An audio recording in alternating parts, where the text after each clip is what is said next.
Vamos lá, vamos continuar o nosso trabalho com a prova de inspetor de Polícia Civil aí, com a prova do número 5. Vamos entrar naquela terceira questão, que ainda é sobre o texto que estávamos conversando agora há pouco aí, né? Pelo menos na última prova, nessa última aula que nós vimos, as questões 1 e 2, em cima do texto que ele estava colocando aí, Triste Europa, né? Sobre aquela história lá, realmente da nova política europeia de desrespeito flagrante aos direitos humanos, entre outras coisas aí. Bom, vamos lá, vamos dar uma olhada agora na questão de número 3, que fala especificamente aí sobre essa questão da função dos parênteses, né? Aborda a pontuação, mas de maneira um pouco mais diferente. A gente está acostumado com vírgula, ponto e vírgula, tá, aquela coisa, mas agora eles falam sobre a função dos parênteses em um trecho específico. Vamos dar uma olhadinha? Só acompanhar. Olha só. As condições de detenção e expulsão são inaceitáveis, ainda na mesma ótica do texto aí. Em princípio, há espaços isolados, denominados centros de retenção. Os que já existem lembram campos de concentração. Olha só. Esses espaços isolados, é o que ele fala aí, espaços denominados centros de retenção. Ele coloca que esses centros de retenção aqui, de uma forma ou de outra, se assemelham, lembram muito os campos de concentração de refugiados, ou aqueles campos de concentração mesmo, né? Não só refugiados, mas aqueles campos da Segunda Guerra, né? da Guerra Mundial, as guerras mundiais aí, em que houve aquela lastimável condição lá dos judeus, né? Então você tem aí, no trecho acima, a função dos parênteses é, bom, explicar a ideia anterior. Não, existe uma expressão, centros de retenção. Mas ele não está nem explicando ou esclarecendo, vamos dizer assim, né, em relação ao centro de retenção, propriamente. Ele não está esclarecendo. Ele está quase que opinando, né? Você percebe aí de uma forma ou de outra que ele quer fazer um comentário. Explicar a ideia anterior? Não. Exemplificar o dito anteriormente. Isso aqui não é um exemplo dos centros de retenção. Se ele tivesse dar exemplo daqueles lá de longe, da Inglaterra, da Alemanha, lá, não. Mas ele não exemplificou essa questão dos centros de retenção. Especificar um elemento particular dentro dos gerais. Não, existem centros de retenção, então esses aqui são gerais. Os que já existem, também no plural, então não há uma particularização, né? Ele utiliza termos e expressões na forma plural, e seguramente o uso dessa forma plural não é suficiente para indicar a particularização de um elemento só diante de vários outros, certo? Então não há particularização. Na letra D de dado. Apresentar uma ideia que se deseja manter como observação à parte. Olha só, exatamente. Como assim uma observação à parte? É um comentário dele. Ó, existem centros, denominados centros de retenção e tal. Aí eles, olha, os que lá existem, os centros que lá existem, lembram campos de concentração. Veja aí. Percebeu? Então esses centros lembram campos de concentração e você tem exatamente essa mesma dinâmica aqui. Então, apresentar uma ideia que se deseja manter como observação à parte. Exatamente, é um comentário adicional. Os parênteses também cumprem essa função, né? De comentário adicional, de comentário à parte. Esse é o ponto aí. Ressalvar um dado dito anteriormente. Olha só. Um dado dito anteriormente, ele não está ressalvando, né? Até porque aqui eu tenho o nome, não um dado simplesmente, né? Eles são denominados centros de retenção. Ele diz ressalvar, fazer uma ressalva, um destaque. Não, ele não está destacando. Se ele tivesse dito assim, há espaços isolados denominados centros de retenção, que são verdadeiras referências em tal coisa e tal, né? Estes nunca foram vistos e tal como excelência. Qualquer comentário desse tipo, aí seguramente você poderia ver, vamos dizer assim, como uma ressalva, né, de um dado que ele usou anteriormente, alguma coisa assim. Então é muito importante perceber a diferença entre o que ele falou aí de uma ideia em que você vai manter uma observação, né, uma observação que se faz, e uma ressalva sobre um determinado aspecto aí, certo? Questão 3, tranquila aí, nenhum problema até aí. É sempre importante. O duplo parênteses, o duplo travessão. Se ligue, geralmente essas expressões, esses sinais de pontuação, cumprem uma função bem interessante aí em relação ao destaque de novas ideias. Ao destaque, a ressalva, no sentido de destacar mesmo, né? A complementar a informação. Se ligue nisso aí, certo? Vamos àquela questãozinha chata. Bora! A gente vai começar aquela questão 4. Não só a 4 que é chata, mas a 5, né? Provavelmente, ó, destaquei a 5 aí. Eu estava olhando aqui na mesa. Pronto.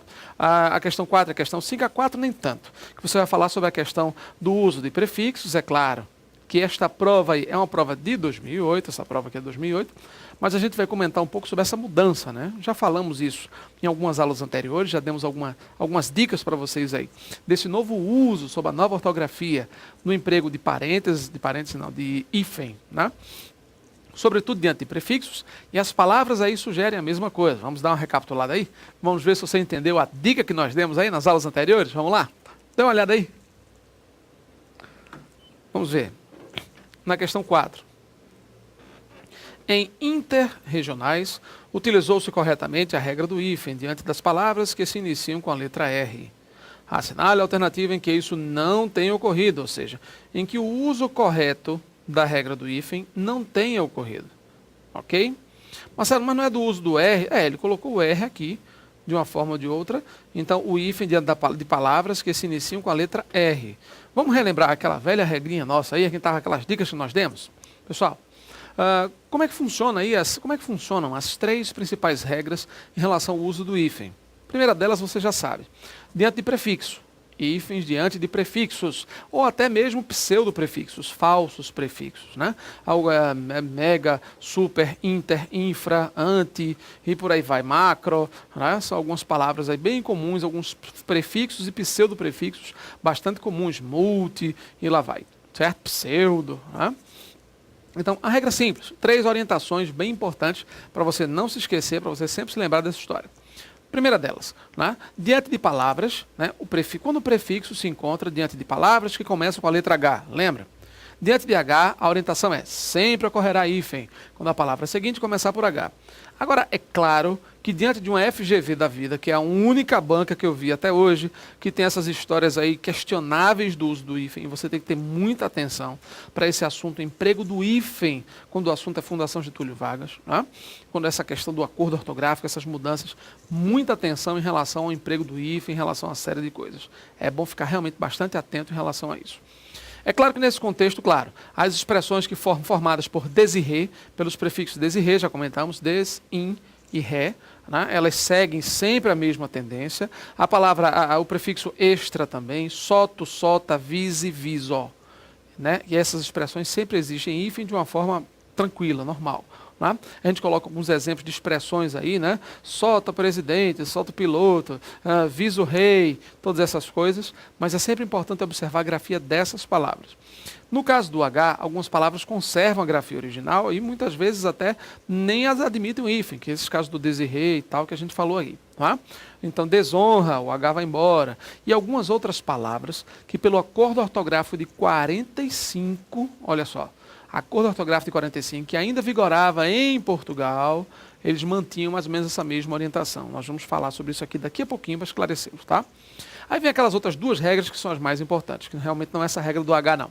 É aquela regra que nós já mencionamos aqui em aulas anteriores, tenho certeza que você talvez aí deva se lembrar. Tem poucas aulas aí que nós falamos sobre isso. A questão de uma tendência muito forte, muito profunda, você já sabe, de após esse acordo ortográfico as palavras serem juntadas, serem unidas, agregadas umas às outras, né? Seguindo um pouco a tendência do idioma alemão e de muitos outros idiomas na Europa, que eles tendem a criar sequência, né? Encadeamentos vocabulares, né? O que eles chamam de enjambment. Né? Então você tem os encadeamentos vocabulares. Então você tem, por exemplo, palavras cuja tendência hoje realmente é juntar, unir. Então, antes, se você tinha, por exemplo, autodidata, né, sem hífen. Mas por que isso? Autodidata, você tem aí prefixo e palavra. Não, mas auto-ônibus agora tem hífen. Mas como é que eu faço, então, para imaginar? Infraestrutura. Por que infraestrutura antes tinha hífen, agora não tem mais hífen? Porque antirrábica, a vacina antirrábica, antes tinha hífen e agora não tem mais hífen. Que critério é esse? A gente já falou aqui. Sempre que um prefixo estiver diante de palavras, e sempre que houver a seguinte situação, vogais iguais, consoantes iguais, vogais e consoantes iguais, por exemplo. O prefixo termina com a vogal e a palavra seguinte começa com a mesma vogal. Micro-ônibus. Termina com O, começa com O. O hífen é obrigatório, lembra? Sempre que houver essa coincidência. Inter-relação, interregionais, foi a palavra que ele usou aí no enunciado, eu estou vendo aqui. Interregionais. Inter termina com R, regionais também começa com R, percebeu? Então, quando há essa coincidência de RR, claro, nesse caso aí, prefixo termina em R. A palavra seguinte também começa com R e você já sabe, claro, você irá utilizar o hífen, certo? Vogais iguais, consoantes iguais. Anti-inflamatória. Tem ou não tem hífen? Bora, agora com você. O que você acha? Bora. Você aí, rapaz, vai só ficar assistindo na aula. Bora. E aí, qual foi a palavra? Anti-inflamatória. Tem hífen ou não tem? O que você acha? Ó, anti termina com o quê? Você, anti termina com o quê? Não termina, anti com I? Não termina com I? Tá. Inflamatório. É isso? Se começa com I também, e aí? I. Claro, muito bem, exatamente isso. Claro que você irá utilizar o hífen, anti-inflamatório, não é verdade? Pois é fácil. Mas veja, se a tendência agora é vogais e consoantes iguais, eu vou colocar o hífen. Em todas as outras circunstâncias, eu vou juntar as palavras. Autodidata, auto termina com O, didata começa com D. OD, vogal consoante, tudo diferente. O que eu faço? Junta. Infraestrutura, infra termina com A. Estrutura começa com E. AE, vogais diferentes. O que eu faço? Hífen, eu junto a palavra. Infraestrutura é uma palavra só, entendeu? Aí foi o que nós comentamos naquela aula anterior, só para relembrar. E no caso de as palavras que começam com RS depois do prefixo. Pessoal, as palavras que começam com RS depois do prefixo, quando não há coincidência, RR e tal, aquela coisa, eles irão dobrar a letra. Por quê? Já falamos aqui. Ante com E, antessala. Antigamente tinha hífen. Ante com E, sala com S. Antessala. Mas aí você tem vogal consoante. É tudo diferente, não é verdade? Se é tudo diferente, o que a gente faz? Junta. Para juntar e preservar o som forte do S, lembra? Para não ficar antesala, feito S de casa, né? S entre vogais não tem som a dizer. Então, para não ficar antesala, você dobra o S e fica aí antessala, não é verdade? Fica antessala, tranquilo, sem problemas. Antessala, antirrábica, micro-região. O que você acha? Hífen ou não? Pois é. Micro com O, região com R. Tudo diferente, junta. Mas se eu juntar com R ou com S, micro-região, não. Micro-região, duplo R. É o que vai acontecer nessa questão que a gente vai ver agora. Acompanhe aí. Olha só. Micro-região, acabamos de falar. Micro termina com O. Região começa com R. Nesse contexto, vogais diferentes, consoantes diferentes, junta. Para unir essas duas situações, eu tenho que colocar um R no meio. Percebeu?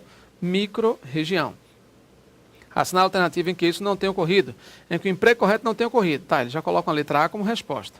Micro-região, realmente, RR.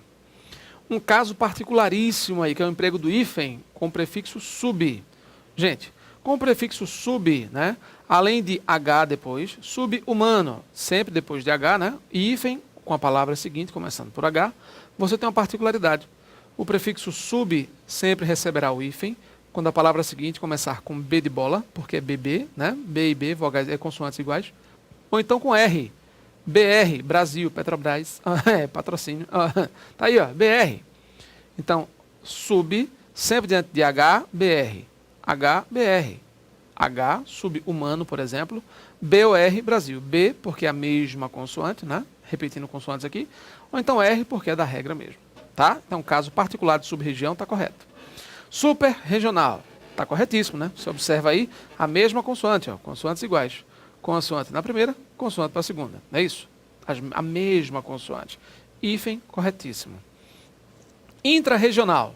Marcelo, está errado também, né?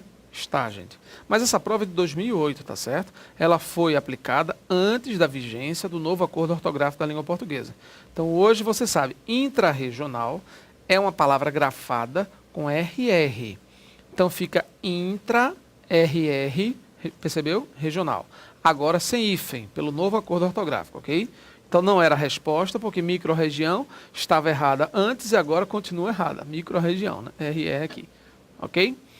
Então, intra-regional com duplo R também está errado aqui. Teríamos, teoricamente, mais uma resposta, já pela vigência do novo acordo. Pseudo-região, a mesma coisa. Então você tem a palavra pseudo aí, né? Que é um pseudo-prefixo, claro. Na palavra pseudo você tem a mesma história, a mesma prerrogativa aí, né? Em relação à própria estrutura. Quando você diz pseudo-região, claro, RR. Tá? Assim como pseudo-randômico, por exemplo, né? Pseudo-sigla com SS. Uma pseudo-sigla, duplo S. Pseudo-região, RR, sem problema algum. Pseudo será tratado seguramente também como forma prefixal. Certo? Como pseudo-prefixo, como falso prefixo. Certo? Beleza? Questão 4. Portanto, resposta certa, letra A. Lembrando, nessa mesma estrutura aqui, você tem que observar, né? O acordo ortográfico ele tem suas particularidades. Nós falamos aqui, por exemplo, dos outros pseudoprefixos, né? Você tem o super, o intra, tudo bem. Mas você tem, por exemplo, sota, soto, né? Que significa principal, né? O vice, o segundo, né? Sota capitão, sota embaixador, sota general, sota, S-O-T-A, sempre com hífen, sempre. Soto, soto capitão, soto proa, também com hífen, sempre da mesma forma, né? Se eu tenho vice, viso, sempre com hífen. Vice, viso com Z, também sempre com hífen aí. São outras formas prefixais e tal, já conhecidas em relação a essa estrutura de prova aí. Fechado? Bom, próxima aula a gente começa comentando aquela questão esquisita lá. Forte abraço.